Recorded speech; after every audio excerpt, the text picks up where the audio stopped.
اهلا بكم من جديد مشاهدينا. ما فيش شك ان هناك الكثير من المفاهيم قد تغيرت في عقول المصريين في العشر سنين الماضية. اشياء كثيرة كنا نراها في اجيالنا اصبحت مختلفة جدا، وعلى رأس هذا الموضوع العلاقة بين المدرس والتلميذ، المنظومة التعليمية، ما حدث من خلل وبلبلة في هذه المنظومة في السنين الأخيرة. حول هذا الموضوع معنا على الهواء مباشرة الدكتور شعبان أحمد هلل، المدرس بكلية التربية جامعة دمنهور. أهلا بحضرتك، صباح الخير. أولا حضرتك متفق معنا أن في خلل ما في العلاقة الأخلاقية والإنسانية والاجتماعية بين المدرس وبين التلميذ. عايزين نعرف لماذا حدث هذا الخلل، أسباب هذا الخلل الأخلاقي، التغير القيمي وتغير المفاهيم في المجتمع في الفترة الأخيرة. تمام. وطبعا بسم الله الرحمن الرحيم، بشكر حضرتك على المنظرين. المنظومة التعليمية لها عناصر مختلفة كنا اتكلمنا عنها قبل كده، لكن من أهم عنصر من عناصر المنظومة التعليمية هو المعلم. تمام. لأنه الذي يتفاعل تفاعل مباشر مع المتعلم، فضلا عن أن أطول فترة بيقضيها الطالب مع حد هو المعلم. يوم دراسي كامل باختلاف المعلمين واختلاف التخصصات بعضها عن بعض. تمام. ربما شيوع ظاهرة الدروس الخصوصية، طبعا هناك مشكلات كثيرة جدا في النظام التعليمي، لكن ربما عنصر رئيسي جدا جدا من عناصر، إذا جاز التعبير أن نقول ضياع هيبة المعلم، هي الدروس الخصوصية. الدروس الخصوصية اللي حابين نتكلم فيها كظاهرة كمفهوم، لو عشان السادة المشاهدين يعرفهم، هي جهد يقوم به المعلم. حضرتك جهد تمام الذي يقوم به ليس الطالب، ودي أول مشكلة حتى في المفهوم الدروس الخصوصية. جهد يقوم به المعلم يستفيد منه الطالب. المشكلة الثالثة بقى مقابل أجر مادي. تمام. ده المفهوم. تعالى بقى لو بصينا احنا على النظام التعليمي، كم طالب في التربيه والتعليم وانا قاعد مع حضرتك دلوقتي، اللي هي مرحله ما قبل المدرسه، الطفوله، رياض الاطفال، الابتدائي، الاعدادي، الثانوي العام، الثانوي الزراعي، الثانوي الصناعي، الثانوي الفني، التربيه الخاصه، كل المدرسه عندنا 18 مليون و555 ألف بالنص. ايه بقى اخر احصائيه وزاره التربيه والتعليم 2013 2014، 18 مليون متعلم طالب. ثروة قومية. كم مدرسة؟ 49 ألف مدرسة. ممتاز. دولت عايزين مش أي معلم بقى، هو بنتكلم عن مواصفات المعلم. تعالى دولت المدارس 49 ألف مدرسة اللي هي بتاعت اللي عملها وزارة التربية والتعليم، في مدارس موازية بقى اللي هي مركز الدروس الخصوصية. طب عايزين كم مركز على مستوى الجمهورية بقى بالدراسات العلمية؟ المركز القومي للبحوث التربوية والتنمية ليه يبقى في المراكز؟ يعني ليه؟ لا، هو المعني بهذه الدراسات ومركز المعلومات ودعم اتخاذ القرار تبع لمجلس الوزراء. ده عامل احصائيه، اخر احصائيه ربما 2013 طلع 25,000 مركز دروس خصوصية. عبارة عن ايه؟ مركز ده يعني مركز اللي هو متعارف عليه باسم السنتر، اللي هو يجمع اكتر عدد من الدروس الخصوصية في اكتر من مادة واكتر عدد من الطلاب داخل هذا المركز. طبعا الامر مختلف عن المدرس اللي بيذهب الى المنزل ويدي له 2 3 4 دروس قصة اخرى. نعم المعلم بيروح بصورة فردية او صورة جماعية. بالظبط، ما احنا نوضح برضه للسادة المشاهدين. تمام. المركز ده يسيب المدرسة بقى ويروح للمركز. عاملين متشعبين. طب حلو جدا. طب المركز ده لو قلنا المركز ده كويس ولا وحش؟ بالظبط. لو حبينا بقى نقول عايزين نحطه على مقياس النقد ومقياس ان هو صح ولا غلط. من يسيطر على هذه المراكز؟ انا اقول لحضرتك عايز اقول من يسيطر اداريا على هذه المراكز. خلينا نحط ايه؟ المركز ده بيحقق الهدف منه من التعليم ولا لا؟ لو نشوف اهداف التعليم. تمام. ونشوف المركز ده بيحقق الهدف ولا لا. اهداف التعليم 4 اهداف رئيسيه. ايوه. الهدف الاول ان يفهم الطالب الماده. الهدف الثاني ان يفكر، يتعلم ازاي يفكر. الهدف الثالث ان يطبق ما تعلمه. الهدف الرابع الابداع والابتكار. لو ضربنا مثال الجهاز المحمول افهمه. لو ضربنا جهاز يفهم جهاز المحمول. بعد كده يفكر ايه المكونات الرئيسيه ليه، طب المكون ده بيستخدم في ايه، المكون ده بيستخدم في ايه. ثالث حاجه اطبق، يعني لو حدثت مشكله في المحمول استطيع ان اعالجها. مش هقف متربس كده. بالظبط. الحاجه الثالثه اطور ازاي استطيع ان ايه، ان احط اوبشنات زياده او خصائص زياده. طب حلو. دروس خصوصيه بقى ماذا تفعل؟ تقف عند مرحلة الفهم في أقل جوانب المعرفة وهي التذكر، وكيف يستطيع المتعلم أن يتعامل مع ورقة الإجابة. فقط. وعايزين برضو يعني ننظم معاها حاجه، ان ده المراكز دي جت نتيجه تقصير، يعني في تقصير في العمليه التعليميه موجوده في اتكلم فيه. يبقى اذا الدروس الخصوصيه لا تحقق الهدف من التعليم، واذا حققت فهي تحقق ربما عشر معشار الاهداف التعليميه، ان الطالب يحفظ الماده. وكما قال احد الطلاب لما اتخرج في احد الدول العربيه منها مصر يعني، قالوا له انت طلعت الاول، كان طلع الاول في احد السنوات، تمام، فقالوا له انت اتعلمت ايه؟ قال لهم انا عامل زي السفنجه التي وضعت في الماء ثم اخرجت من الماء وعصرت في الامتحان ورجعت السفنجه مره اخرى. ليه بقى؟ الحفظ والاستذكار. حفظ فحط في الامتحان فرجعت الاسفنجه خويه على عروشه وبئر المعطله وقصر المشيد ليس فيها والله. الحقيقه الثانيه التفكير. الدروس الخصوصيه تقتل التفكير والاستقلاليه. ان الطالب لا يستطيع ان يفكر، وانما جاء بمدرس اللي هو المعلم الخصوصي ده لكي يفكر له ويقول له المساله هتيجي بالصوره الفلانيه والصوره الفلانيه، لا تتعب عقلك لا تتعب تفكيرك. عند المراحل العليا للتفكير لا التحليل والتركيب والتقويم والابداع اللي هندرسها الطلبه دي. تمام. المرحله الثالثه ما اعرفش يطبق. لو قلت له ماذا استفدت في الحياه العمليه من ما هو ما اتعلم، فاتت منه مرحله ما بيفكرش، اللي هي عدم التفكير. بالظبط، مع عدم التفكير. وبتقتل العنصر الاستقلاليه بقى عند المتعلم. يصرف على الدروس الخصوصيه يا استاذ احمد 15 مليار. اخر احصائيه برضه المركز القومي للبحوث ومركز المعلومات ودعم اتخاذ القرار 15 مليار جنيه مصريا بتأذي الاسره في يا عيني على الاسره المصريه. الحقيقه ده رقم يعني مهول جدا. بتصرف 40% وشريحه واحده من المجتمع يصرف 15 مليار في العام. ده احصائيه 2013 2014 زي شريحه التعليم فقط، يعني التدريس فقط 15 مليار من ميزانيه. وبعدين عايزين ننبه لحاجه، المدرسه في القرى وفي اقصى صعيد مصر برضو بيبتز الطالب من المدرس. ده واقع وسمعتها انا شخصيا باذني اكثر من مره، ان يعني مش هديلك، مش هتدخل الحصه لما تجيب ال 70 جنيه بتوع مثلا او ال 80 جنيه بتوع الدرس. في ناس في اغلب من الغلب في الريف وفي الصعيد الحقيقه يعني 40% من دخل الاسره بيخش للدروس الخصوصيه. بتأذي الاسره ما بتأذيش الاسره. الدروس الخصوصيه بتحط المبدا المفروض الوزاره تدافع عنه، وزاره التربيه والتعليم، وليس هناك شيء معني بهذا الامر اللي انا اتكلم فيه غير وزاره التربيه والتعليم. امال ليه في اتجاه لترقيه التعليم وتكافؤ الفرص؟ ليه في اتجاه لتعظيم شكل المدرس ودور المدرس في الفتره الاخيره؟ في اتجاه لتعظيم دور المدرس في الفتره الاخيره. يمكن السيد الرئيس كان ليه وقع مع احد الصحفيين اللي كان بيتكلم في هذا الموضوع ونهره. السيد الرئيس نهره وقال له لا ده المعلمين كويسين وده المعلمين مش لا هو حضرتك المعلم يعني فاقد الشيء لا يعطيه. انت حضرتك اللي تعمل مكانه لنفسك.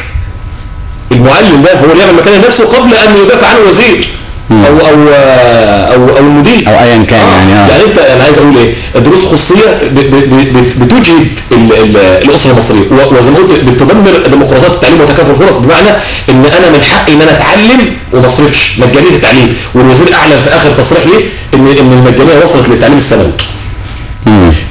الوزير يعلن ان التعليم وصل للتعليم الثانوي حاجه جيده جدا، لكن يجب ان تتخذ قرارات كانت في الحلول قرارات رادعه للحجب الدروس الخصوصيه لانها تقتل التعليم توقيده في مقتل. حضرتك اتكلمت عن نقطه المعلم فيه مشكله بقى عنده. ان هو بيعمل ايه بقى؟ المعلم نفس الماده كل سنه قوالب بنفس الطريقه. سال احد الفلاسفه كان محاضر لبعض المعلمين، لقاهم مستواهم يعني سيستماتيك وان ويك ثينكينج، ماشي في طريقه خط تفكير، طريقه واحده للتفكير وليس لها. تمام. فقال له حضرتك خبرتك كام سنه؟ قال له خبرتي 10 سنين. 10 سنين دول خصوصيه. قال له لا مش 10 سنين. قال له والله 10 سنين معايا الورقه اهو. قال له لا مش 10 سنين. امال قال مش 10 ليست 10 سنوات. قال له امال ايه؟ قال له خبراتك سنه واحده تكررت 10 مرات. اوقع كده. ليه بقى؟ لان لو ان المنهج بقى اللي كنت بتكلم فيه، لو ان المنهج قابل للتغيير. انت عارف حضرتك المنهج في ماليزيا وسنغافوره كدول يعني من دول العالم الثاني زينا، زي حالاتنا شبهنا يعني زي ما بيقولوا. ربع المنهج في مصر الدراسات العلميه، واحنا في التربيه متخصصين. بس المنهج بتاع ماليزيا وسنغافوره وهذه الدول منهج يعلم التفكير، يعلم كيف يستنبط، كيف يفكر، يستقرئ، كيف يحلل، كيف يستطيع ان يعرض وجهه نظره، يقول اسباب الضعف واسباب القوه. انما المنهج عندنا منهج كمي. المعلم يحفظ الطالب الماده وعشان يحطها في الامتحان من باب الحفظ والاستذكار.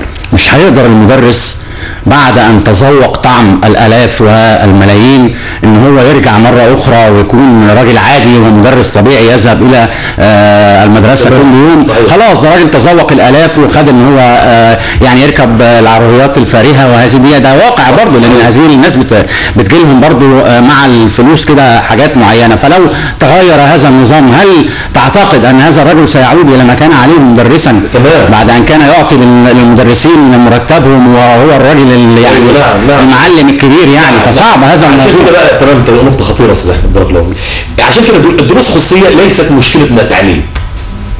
الدروس الخصوصيه مشكله تعليميه واجتماعيه. اجتماعيه ازاي؟ اجتماعيه ازاي؟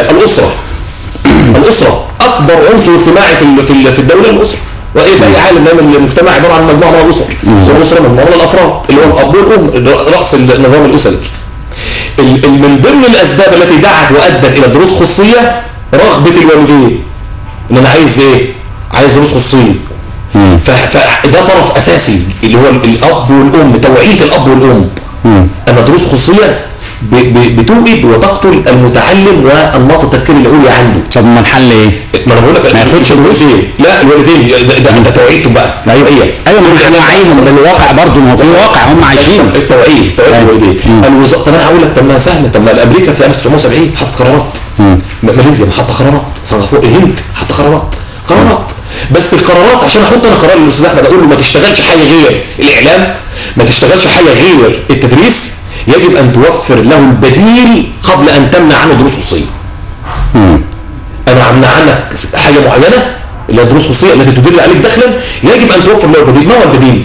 يعني نقول الزياده، والزياده دي طبعا مرتبطه بميزانيه الدوله وسياسه الدوله، مش انا اقول زياده بزود، لا، لابد ان يتقبل المجتمع ويعيش في اين المواطنه، اين الانتماء. مش معنى ان انا عايز اعيش والباقي والناس والدوله تمام.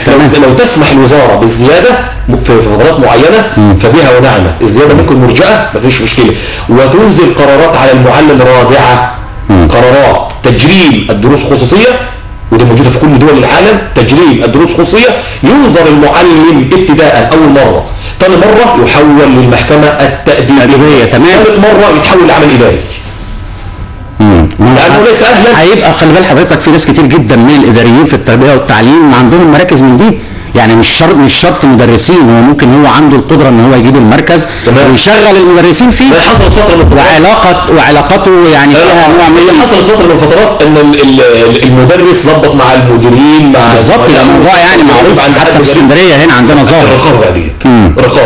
رقابه دور الاعلام. طب المدرسه الخاصه اللي بتاخد رقم كبير جدا في السنه برضه مدرسها بيدي دروس خصوصيه، يعني ده موضوع غريب جدا وظاهره غريبه.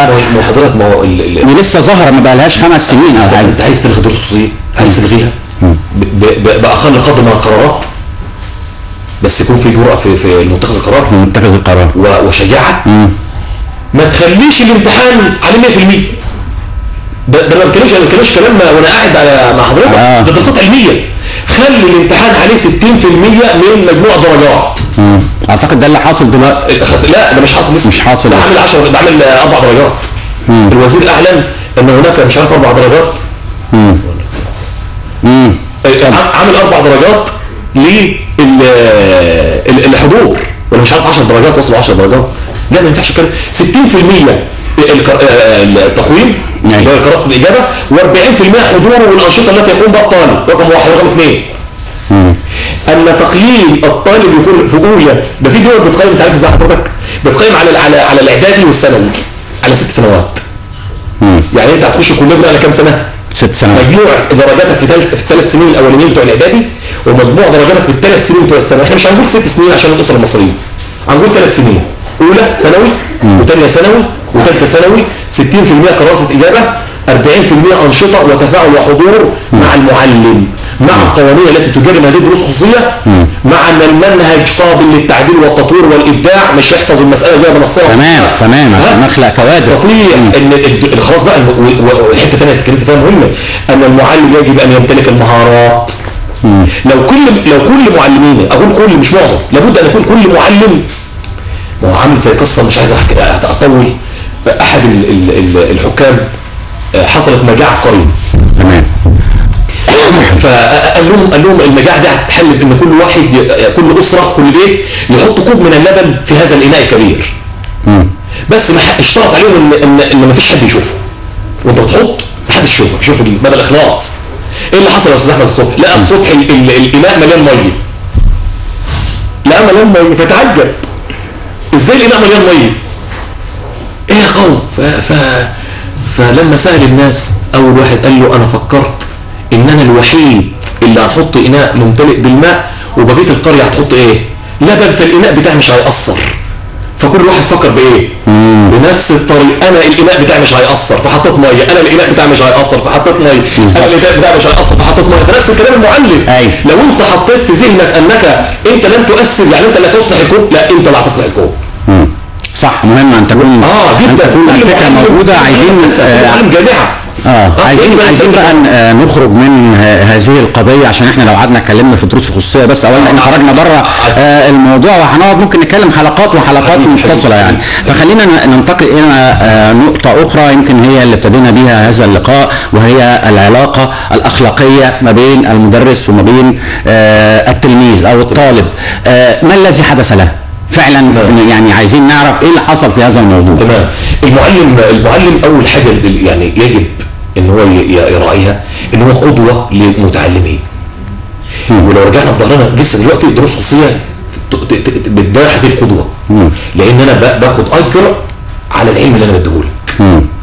يبقى اول حاجه القدوه. ثاني حاجه يعلم المعلم جيدا ان ان التربيه الاخلاقيه بتمر بمراحل. تمام. ايه ما هي مراحل التربيه الاخلاقيه؟ عايز اكسب هذا المتعلم قيمه معينه، ماذا افعل؟ يعرف ان لا مراحل. اول مرحله اسمها التيقظ او الوعي باهميه القيمه التي يريد ان يكسبها المعلم الى متعلميه. الهدف بتاع المعلم. ده معلم واقف عارف هو بيعمل ايه، عارف انه بيلعب بيعلم المتعلم 3 حاجات مش اي واحده.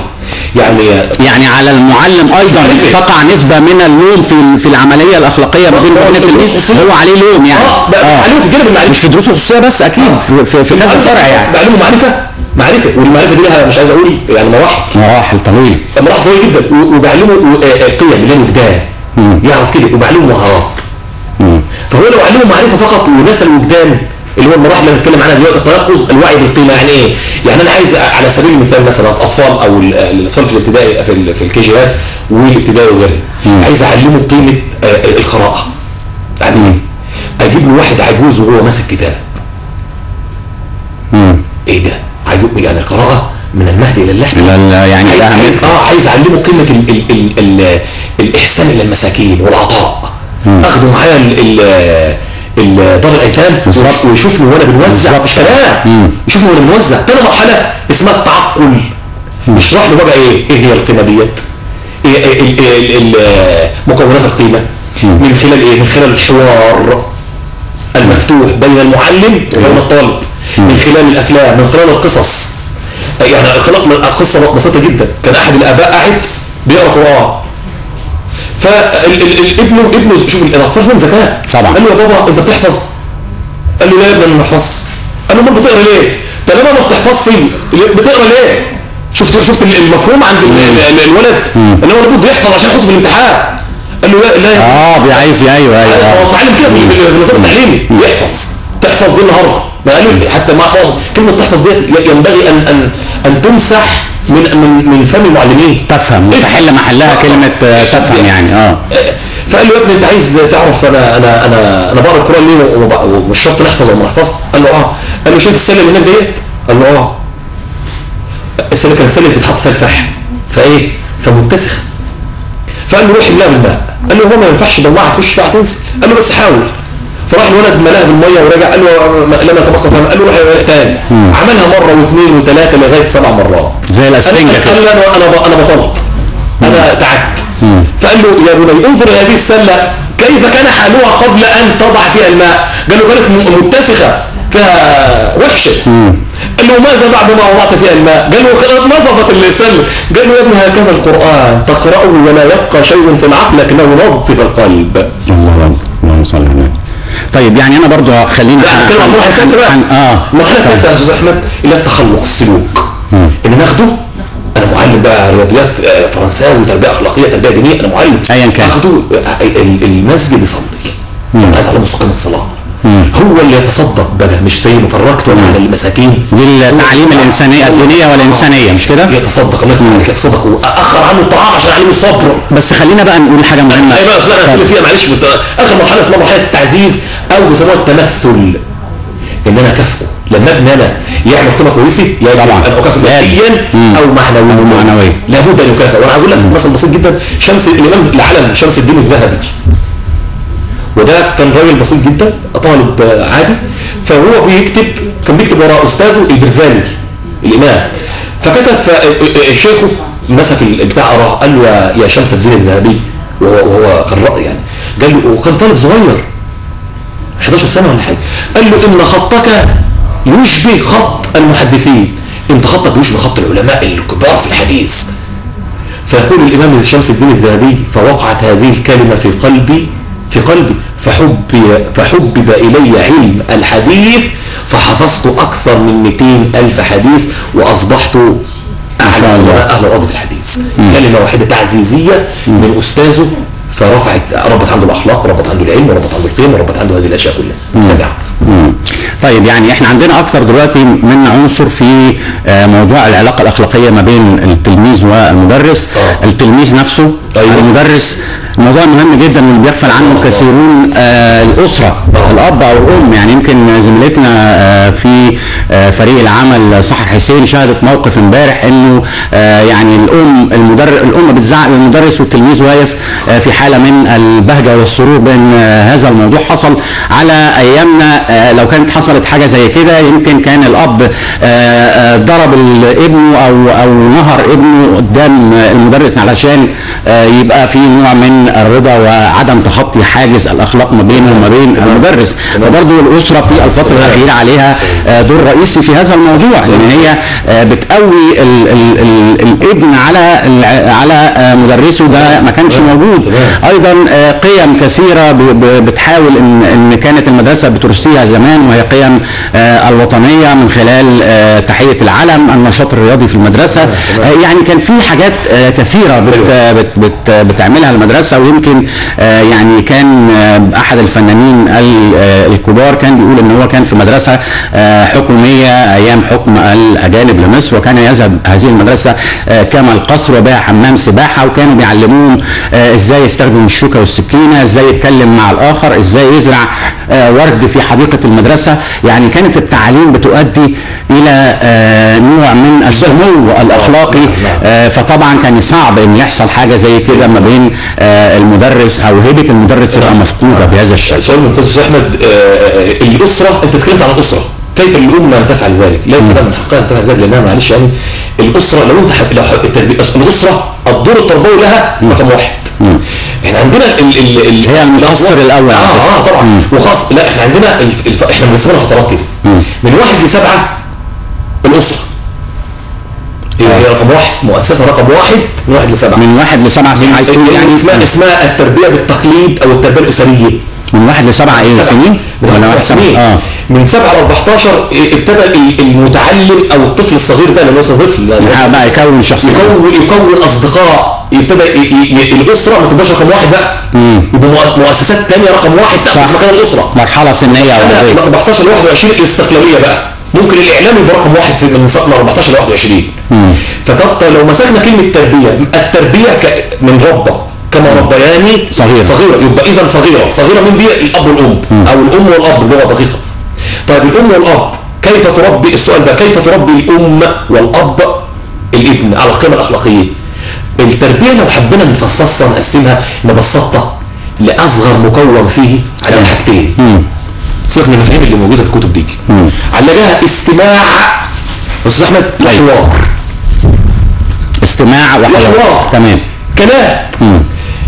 الاستماع يعني انا كأم او انا كأب اول بداية التربية السمع يعني تسمع بأذنك فعلا، تسمع بأذنك بس ما عملتش حاجة. لان انا اسمع من هنا وطلع من هنا، قلت اللي عندك يا ابني يلا روح شغلك بقى، ده سمع. خلصت اللي عندك، سمعتك انا اهو، يلا افرح بقى. لا، دي سمع، ما ينفعش السمع ده في التربية. احنا عايزين بقى الاستماع. الاستماع بقى معناه ايه؟ معناه ان انت تسمع باذنك وتتفاعل مع ابنك وتاخذ وايه؟ حوار. الاعلى بقى من الاستماع الانصات. ان انت لما تنصت له يعني ايه؟ يعني تتاثر به وكل الجوارح وجذب انتباه وتفاعل وتكافئه ماديا. ده تتاثرت بقى بالظبط. مرحله عاليه. لو احسننا الاستماع واحسننا الانصات لاحسننا الحوار. الحوار اللي ما فيهوش الفاظ يا استاذ احمد، الفاظ تحبط المتعلم زي فعلا. ايه؟ زي الشتم. لان كما قالت الدراسات التربويه عن بكره ابيه كلها الحديثه ان المتعلم يحقق توقعات الناس فيه. لو قلت له انت غير لمؤاخذه الكلمه انت مش ذكي، بلاش الكلمه، هيطلع مش ذكي. لو قلت له انت عنيف هيبقى عنيف. لو قلت له انت ذكي هيطلع ذكي. والدة احمد زويل كانت كاتبه على الاوضه بتاعته الدكتور احمد زويل. فقال لها يا ماما دي ده بيحكي ناس. قالت له انت دكتور، طلع دكتور.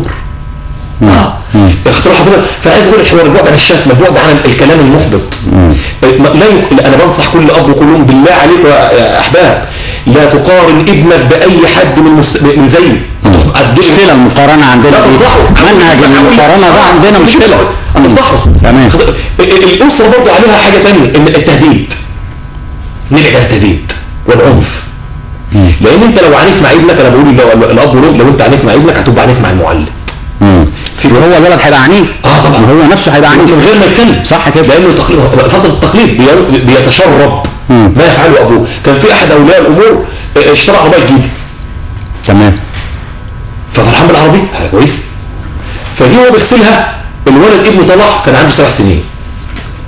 راح مشخبط على العربيه. فطن يضرب الابن على صبعه اللي مشخبط على العربيه لغايه ما ودوا الولد المستشفى قصه حقيقيه. ودوا الولد المستشفى، اشار الاطباء لابد ان يقطع هذا الاسم.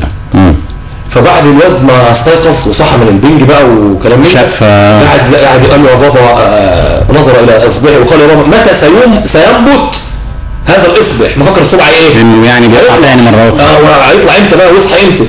فبكى الاب ثم ذهب الى الايه؟ السياره. ذهب الى السياره وهو يبكي ندم على ما فعل، وقعد يخبط في السيارة ثم نظر إلى شخبطة الابن فوجد مكتوبا على شخبطة الابن. تخيل يا أستاذ أحمد، تخيل مكتوب إيه؟ أنا أحب أبي. لا حول الله يا رب. مكتوب كان الواد بيشخبط. ايوه بيكتب حبا في أبيه. أنا الشخبطة. ما احنا ما فيش شك بنحملهم ضغوط الحياة اللي بتنعكس علينا، فبتنعكس على احنا نصح ولي الأمر بنقول له إيه؟ بنقول له لو ابنك ارتكب شيء غلط، كسر كوباية، كسر لمبة، كسر تلفزيون مثلا، عمل حاجة، تعمل ايه؟ لابد ان تتحكم في غضبك، تسكت.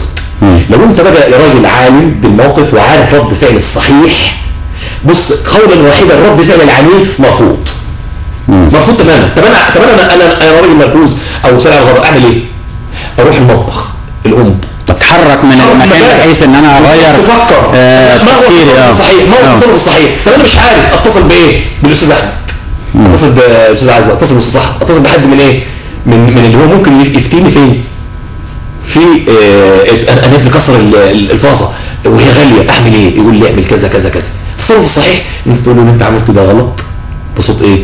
هادي. تاني مره تشدد التون، اللي انت عملته ده غلط. لكن حته النرفزه هيطلع الطالب يتشرب النرفزه ومش هيتعلم من خطأه. ومش عايزين نتكلم في العقاب حضرتك لو طلعت السؤال ده هو انضباط الصف. انضباط الصف. طيب انا بس عايز اتكلم يعني كيف يجب ان يكون شكل المعلم المتزن القانع بان هو يعني خليني اقول لك حتى ولو بيشكلوا نسبه بسيطه بيكونوا هم الستاندر بتاع المعلم، يعني لا بيدي دروس خصوصيه ولا حاجه، بيشرح كويس جدا في الفصل، بيتاكد ان كل الولاد وصل لهم هذا الموضوع، لا يركز على الحفظ بنسبه كبيره، ولكنه كيف يجب ان يكون شكل المعلم ده، وهل هو فعلا موجود بنسبه يمكن ان احنا نستثمرها ونجعلها قدوه زي ما قلت في بدايه المعلم في ناس ما شاء الله قدوه، لكن عددهم بالنسبه لعدد قليل جدا. ده انا بقول لحضرتك 82% من الاسر تعطي ابنها بيتعلم خارج المدرسه. انا بسميها المدارس الموازيه للتربيه والتعليم. لكن ما هي مواصفات المعلم؟ المعلم لو عايز يعلم الطالب عمره ما يعلمه عن طريق دروس، مستحيل.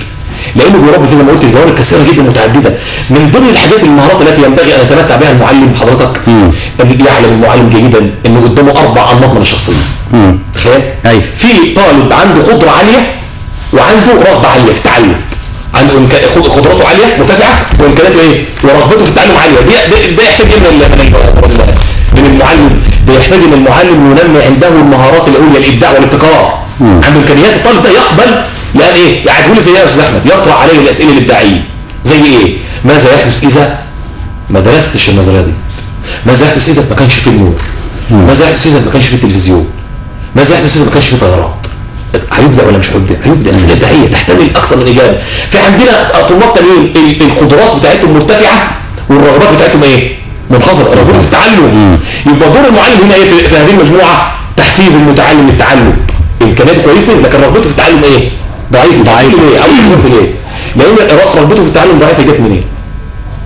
جت لان الكلام عن التعليم ربما في وسائل الاعلام او الاب والام بيكلموه بصوره دونيه، بصوره رديئه، بصوره فيها صوره ذهنيه سلبيه عن التعليم.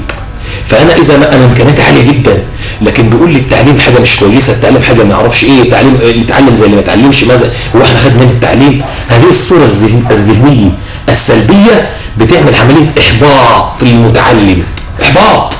فالواد يبقى امكانياته جينيوس، عبقري. انا مش عايز اتعلم. فدور المعلم بقى هنا ان يغير هذه الصوره، غير هذا المفهوم. عندنا شق ثالث عنده رغبه عاليه في التعليم لان باباه ومامته ايه بيحفزوه، وعنده لكن امكانياته ضعيفه. ده يحتاج الى انشطه صفيه ولا صفيه. يعني ايه انشطه صفيه ولا صفيه؟ يعني يحتاج ان المعلم يدي انشطه عمليه، كتابه، حاجه بسيطه، ويدوا له انشطه ده يروح باباه ومامته يحلوها له داخل جوه البيت تحت اشرافهم. يعني يحلها الطالب داخل في البيت تحت اشراف الاب والام علشان يعملوا حاجه اسمها ساعات زائده عشان مستواه يمشي مع مستوى الطلبه الايه؟ العالي. في بقى طالب لا عنده قدرات وامكانيات ولا عنده رغبه، ده يحتاج الى برنامج تاهيلي خاص بيه. لان محتاج ان انا احفزه، محتاج ان انا ادربه، محتاج ان انا اعمل له انشطه صفيه ولا صفيه، محتاج ان هو يروح اماكن، ودي موجوده في كل دول العالم. في فصول كده اسمها فصول المتفوقين، مش فصول منعزله. المتفوق ده بنعمل له برنامج تحت بالظبط مختلف شويه بحيث ان احنا ننمي مهاراته. عموما احنا يعني في نهايه اللقاء بنتمنى ان يعني نضع يدنا على مشكله التربيه والتعليم، نضع يدنا على مشكله المنظومه الاخلاقيه في التربيه والتعليم والعلاقه ما بين المدرس والتلميذ. ما فيش شك ان لو العلاقه